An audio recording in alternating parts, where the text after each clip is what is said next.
Hi everybody, it's Joanna from For Love of Paws Pet Service Dog Training. So we're out of the office today and hanging out with our friend here, our friendly horse here. And I'm here to talk to you about one of the best things you can do for training your dog and one of the worst things you can do for training your dog. So welcome everybody. And I wanted to share this with you. I was thinking about it and how important it is and how simple it is yet difficult for us as humans to do. So the best thing you can do for your dog when you're training, or if you any sort of animal, horses too, is to be aware that every moment you spend with them, you're training them. Whether we know it or not, it's what we're doing. Every moment we interact with our dog or our horse, we're training them. So it can be difficult, especially during this COVID situation, because we're spending so much time with our dogs now. Actually, most of the days, back up, sweetie, good girl. Most of our days now we're spending it with our dogs more than ever. So it's really important to be aware of this right now, because we're spending this time with our dogs more now than ever.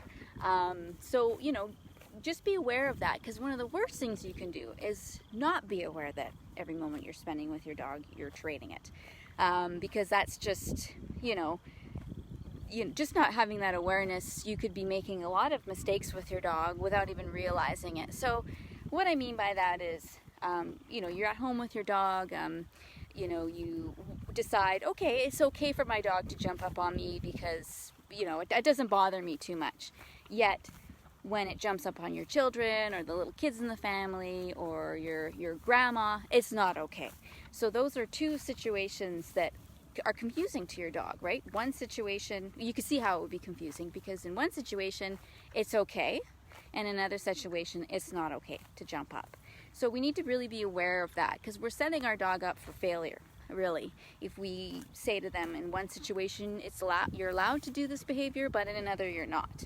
So that's one way to be conscious of what we're doing. And that way we can be more consistent for our dog, and the rules are clear. There's a routine. I know not to jump up on everybody, and I know now that that's what's expected of me, so now I can feel a little more comfortable from the dog's point of view, because the dog knows now what to do, as opposed to being confused, where in one situation it's okay, but in another it isn't, and then that just leads to confusion and frustration, and that inconsistency can boil into a lot of other problems, behaviors that we don't want, right? So be aware of yourself.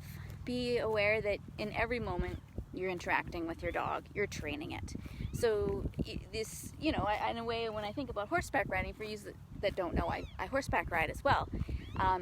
When you're horseback riding, I'd say that, it's almost, I would argue this. It's not necessarily true for everyone's opinion, but when you're riding a horse, you saddled your horse up, you're going in the arena, and you're riding your horse. You're there for that hour, and it's kind of a bit easier to go into trainer mode when you're on your horse, because number one, they're gigantically huge and you're not on the ground, so you have to be really careful, and because they could do all sorts of things and hurt you, so you need to be by accident, and they're prey animals, so of course they're a little bit spooky sometimes.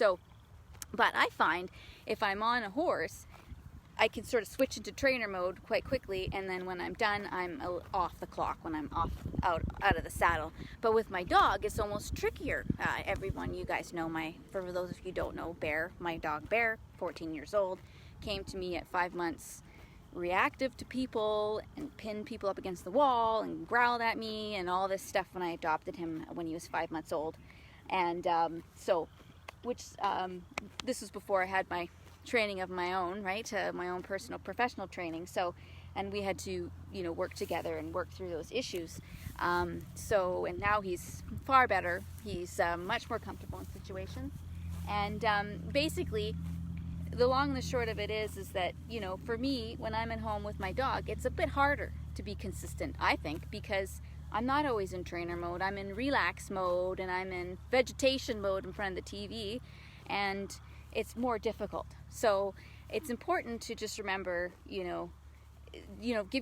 cut yourself some slack, because when we're at home, a lot of times we're in mom mode or dad mode, or cooking dinner mode, and it's difficult to think about training our dog. But if you think about just setting up some simple rules around the house and keeping them, right? Keeping those rules consistent, that'll help make your dog feel much more comfortable. A lot like children, right? They need those rules in place in order to feel secure in their environment. And if you can just, the next week, watch yourself, you just be observant, be an observer in your world, and say, okay, am I letting my dog up on the bed one night of the day or one night of the week, and then the next day I'm not, and the dog keeps trying to get up on the bed, and why is that happening? Well, maybe it's because the rules change from day to day, right? So just kind of watch yourself, and be gentle with yourself. Don't be too critical, right? We're all humans. Humans are inconsistently consistent. No, yeah, is that right? Consistently inconsistent. So just be aware of that, right? To be careful, and be a little gentle on yourself. And hang on, come over here, girl. And just be gentle with yourself, and know that. Good job, good girl. So yeah, be consistent. I have to remind myself of that all the time with my dog too. And if you're having troubles with something specific at home, the great thing, the upshot of COVID, is that you are home and you do have the time to apply this to your daily lives. And we have live online dog training classes and live online private classes to help you with that, so that you can apply it right away to your situation at home with your dog, and so that you can start to work towards when we're actually going back to work, and you're having more people over as all these rules are being lifted. You'll be ahead of the game. Your dog will have already practiced their polite puppy greeting at the door, so that they know what to do when company starts coming over more frequently, as opposed to right now where they're not, right? So yeah, be consistent. I gotta be consistent with this one, or else she'll, all sorts of things will happen. She'll get to pull me around and bump into me and all that stuff, and through no fault of her own, just because she thinks she should. So it's just, treat your dog like a big animal, and the way that, be consistent with your rules. Otherwise, you can end up with problems later on, and you don't want to hurt your grandma when she's coming over and having your dog jump up on them, or your children, or your kids, right? So if you're having any of those problems, let us know. Comment below. Hi, Allie. And if you're interested in classes, they're all full at the moment, but I can put you on a waiting list for the next set of classes if I get enough interest. I'll definitely run another class. And again, just be consistent as you can with your dogs and your animals. That way they know the rule, they know what to expect, and how to get along, right, in your life. Otherwise, it's chaotic for them, right? And it can lead to problems, and we don't need that with our animals. So again, if you have any questions about burning desire questions about your dog, you can also comment below. Let me know, and I'd be happy to talk about it. Again, we do our lunch and learns once a week on Mondays. And in the meantime, happy dog training, and have a wonderful day, and we'll see you next week. Bye now.